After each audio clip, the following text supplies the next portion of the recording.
Aktualisht në qendrën e numërimit dhe të rezultateve është duke vazhduar procesi i rinumërimit të vendvotimeve për të cilat ka vendosur Komisioni Qendror i Zgjedhjeve. Pra, në proces të rinumërimit do të përfshihen të gjitha vendvotimet në të cilat është zhvilluar procesi zgjedhor më 28 dhjetor të vitit të kaluar.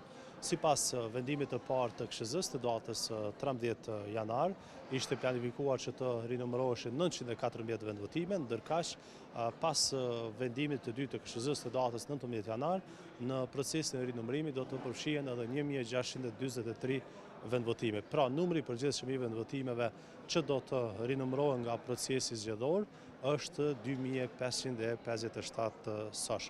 Pra, rinumërimi përfshin të gjithë procesin e fundit të zgjedhjeve për Kuvendin e Kosovës.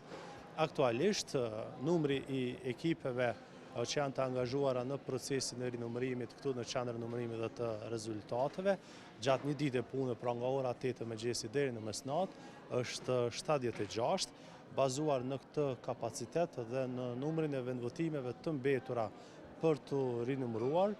Planifikojmë që procesi i rinumërimit të përfundoj deri në fund të muajit janar. Pas përfundimit të rinumërimit, Komisioni Qendror i Zgjedhjeve planifikon që në fillim të muajit shkurt të shpallë rezultatin përfundimtar të zgjedhjeve të parakohshme për Kuvendin e Kosovës. Ashtu siç parashihet me ligjin për zgjedhjet e përgjithshme, palët, në këtë rast subjektet politike dhe kandidatët, do të mund të parashtrojnë ankesat e tyre, fillimisht në PZAP dhe eventualisht deri në Gjykatën Supreme, pra lidhur me rezultatin e shpallur nga ana e KSZ-s. Natyrisht se procesi i rinumërimit i cili po zhvillohet në QNR i heq të gjitha dilemat sa i përket rezultatit përfundimtar dhe zvogëlon nevojën për ankesa, por Komisioni Qendror i Zgjedhjeve duhet të pres fillimisht paraqitjen e ankesave dhe shqyrtimin e tyre nga ana e PZAP-s dhe eventualisht Gjykatës Supreme para se të procedoj me certifikimin e rezultatit të zgjedhjeve dhe njëkohësisht përmbylljen e procesit zgjedhor.